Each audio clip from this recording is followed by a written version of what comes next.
Hi, ഏവർക്കും പുതിയൊരു വീഡിയോയിലേക്ക് സ്വാഗതം. തടവറയ്ക്കുള്ളിലെ ജീവിതം നോവൽ തുടരുന്നു. പവൻ ദീപമോനെ കോരിയെടുത്തു. സങ്കടം കൊണ്ട് അയാൾക്കൊന്നും മിണ്ടാൻ കഴിഞ്ഞില്ല. മനസ്സും ശരീരവും മരവിക്കും പോലെ അയാൾക്ക് തോന്നി. ഇനി എങ്ങനെ തൻ്റെ മോനെ ഒന്ന് കാണാൻ സാധിക്കും? അയാൾ അവനെയും എടുത്തുകൊണ്ട് മുറ്റത്തുകൂടിയും തൊടിയിൽ കൂടിയും നടന്നു. മോനിപ്പോൾ തലയ്ക്ക് വേദനയുണ്ടോ? പവൻ ചോദിച്ചു. ഇല്ല, അവൻ പറഞ്ഞു. മോൻ അമ്മയോടൊപ്പം പോയാൽ പിന്നെ ഈ അച്ഛനെ ഓർക്കണ്ടാട്ടോ. ഇല്ല, ഞാൻ അമ്മയോടൊപ്പം പോവില്ല. അവൻ ഇരു കൈകൊണ്ടും അയാളെ കെട്ടിപ്പിടിച്ചു. ഞാൻ പോവില്ലച്ചാ. അവിടുത്തെ അച്ഛൻ എന്നെ ഇഷ്ടമേ അല്ല.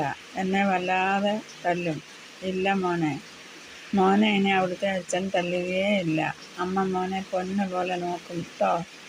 എന്നിട്ടും അവന് സമ്മതമായില്ല. എനിക്ക് ഈ അച്ഛനെയാ ഇഷ്ടം.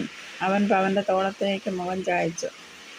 പവന് ഹൃദയം പൊട്ടുന്ന നൊമ്പരമുണ്ടായി. തൻ്റെ പൊന്നുമോൻ കരുണനിൽ നിന്ന് അനുഭവിക്കുന്ന സുഖം എത്രമാത്രമാണെന്ന് അയാൾക്ക് മനസ്സിലായി. പക്ഷേ തനിക്കെന്ത് ചെയ്യാൻ പറ്റും? കാർത്തിയിൽ നിന്നും എങ്ങനെ താൻ ഇവനെ പിടിച്ചു വാങ്ങും? അവനൊന്നും മിണ്ടാതെ പവൻ്റെ മുഖത്തേക്ക് നോക്കി. കുറേ സമയം അവനോടൊപ്പം ചിലവഴിച്ചിട്ടാണ് പവൻ കൃപാനദാസിലേക്ക് പോയത്. മോൻ്റെ മ്ലാനമായ മുഖം പവൻ്റെ മനസ്സിൽ മായാതെ നിന്നു. വല്ലാത്ത ഹൃദയവേദനയോടെയാണ് അയാൾ രാത്രി ഉറങ്ങാൻ കിടന്നത്. കിടന്നിട്ട് ഉറക്കം വരുന്നില്ല. അയാൾ കിടക്കയിൽ തിരിഞ്ഞും മറിഞ്ഞും കിടന്നു. മോൻ്റെ കൈകൾ തന്നെ ചുറ്റിപ്പിടിച്ചിരിക്കുന്നതായി അയാൾക്ക് തോന്നി. എന്നെ എങ്ങോട്ടും പറഞ്ഞു വിടല്ലേ അച്ഛാ എന്നവൻ തന്നോട് യാചിക്കും പോലെ. ഹൃദയം വെന്തുരുകും പോലെ പവന് തോന്നി. ഈശ്വരൻ തന്നതല്ലേ എനിക്ക് ആ മോനെ. എന്നിട്ട് ഈശ്വരൻ തന്നെ അവനെ എന്നിൽ നിന്നകറ്റി. ഓരോന്നോർത്ത് കിടന്ന് വെളുക്കാറായപ്പോഴാണ് അയാളൊന്നുറങ്ങിയത്. അപ്പോഴത് ആരോ ഓടി വരുന്നു. ഞാൻ ദിലീപല്ലേ അത്? അയാൾ പിടഞ്ഞെണീറ്റു. മോനെ, ഈ രാത്രിയിൽ മോൻ എങ്ങനെ ഇവിടെ വന്നു?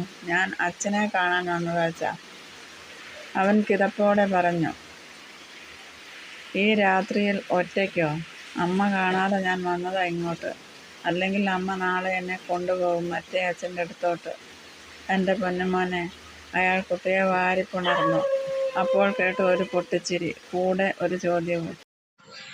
എന്താ അച്ഛനും മോനും കൂടെ ഒരു സങ്കടം പറച്ചിൽ? കൃപയുടെ ശബ്ദമല്ലേ അത്? അയാൾ ഞെട്ടിത്തിരിഞ്ഞു.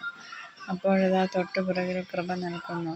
നീ എന്തിനാ കൃപയെ ഇപ്പോഴിങ്ങോട്ട് വന്നത്? ഡെല്ല് നീരസത്തിൽ അയാൾ ചോദിച്ചു. പവേട്ടൻ എന്നെ കാണുന്നത് പോലും വെറുപ്പായോ? സങ്കടത്തോടെ അവൾ ചോദിച്ചു. എങ്കിൽ എനിക്ക് നിന്നോട് യാതൊരു വെറുപ്പുമില്ല. പിന്നെ? അവൾ ചോദ്യഭാവത്തിൽ പവൻ്റെ മുഖത്തേക്ക് നോക്കി. എനിക്കിപ്പോൾ ഭയമാ നിന്നെ. എന്തിനാ എന്നെ പവേട്ടൻ ഭയക്കണേ? എൻ്റെ മോനെ നീ കൊണ്ടുപോയാലോ എന്ന ഭയമാണെനിക്ക്. എൻ്റെ ഈശ്വരാ. ഒരു നിലവിളിയോടെ അവൾ പിന്തിരിഞ്ഞോടി. കൃപേ, മോളെ കൃപേ, അയാൾ ഉച്ചത്തിൽ വിളിച്ചു. പെട്ടെന്ന് അയാൾ ഞെട്ടി കണ്ണു തുറന്നു. അപ്പോഴേക്കും ജാനുവമ്മ പ്രഭാത ഭക്ഷണമൊക്കെ ഉണ്ടാക്കി വെച്ചിരുന്നു. ഒന്നും കഴിക്കാൻ അയാൾക്ക് കഴിഞ്ഞില്ല. എന്താ മോനെ ഒന്നും കഴിക്കാത്തത്? ജാനുവമ്മ വല്ലായ്മയോടെ ചോദിച്ചു. അയാൾ മറുപടി ഒന്നും പറയാതെ എണീറ്റ് പോയി കൈ കഴുകി. പിന്നെ വേഷം മാറി ഓഫീസിലേക്ക് പുറപ്പെട്ടു. ഉച്ചയായപ്പോൾ അയാൾ ഓഫീസിൽ നിന്നും വന്നു. വൈകിട്ട് 5 മണിക്കുള്ള ട്രെയിനിനാണ് കാർത്തിയൊക്കെ പോണത്. ആ ഓർമ്മയിൽ അയാളുടെ മനസ്സ് നീറി. ഉച്ചയ്ക്കും അയാൾ ഭക്ഷണമൊന്നും കഴിച്ചില്ല. ജാനുവമ്മ അയാൾക്ക് കഴിക്കാൻ ചോറും കറിയും വിളമ്പി വെച്ചു.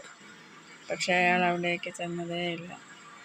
ജാനുവമ്മ അയാളുടെ മുറിവാതിൽക്കൽ ചെന്നു. മോൻ രാവിലെയും ഒന്നും കഴിച്ചില്ലല്ലോ. എനിക്കൊന്നും വേണ്ട ജാനുവമ്മ. ഇങ്ങനെ പട്ടിണി നടന്നാൽ എങ്ങനാ മോനെ? അയാൾ തിരിഞ്ഞ് ജാനുവമ്മയുടെ മുഖത്തേക്ക് നോക്കി. ഞാൻ ഉച്ചയ്ക്ക് വരുമെന്ന് ജാനുവമ്മയ്ക്ക് അറിയില്ലായിരുന്നല്ലോ. പിന്നെങ്ങനെ എനിക്കുള്ള ഭക്ഷണം ഉണ്ടാക്കണേ? അപ്പോൾ ഞാൻ ഊണ് കഴിച്ചാൽ ജാനുവമ്മ വിശന്നിരിക്കേണ്ടേ? അത് വേണ്ട. മോനും കൂടിയുള്ള ഭക്ഷണം ഞാൻ ഉണ്ടാക്കി വെച്ചിട്ടുണ്ടായിരുന്നു മോനെ.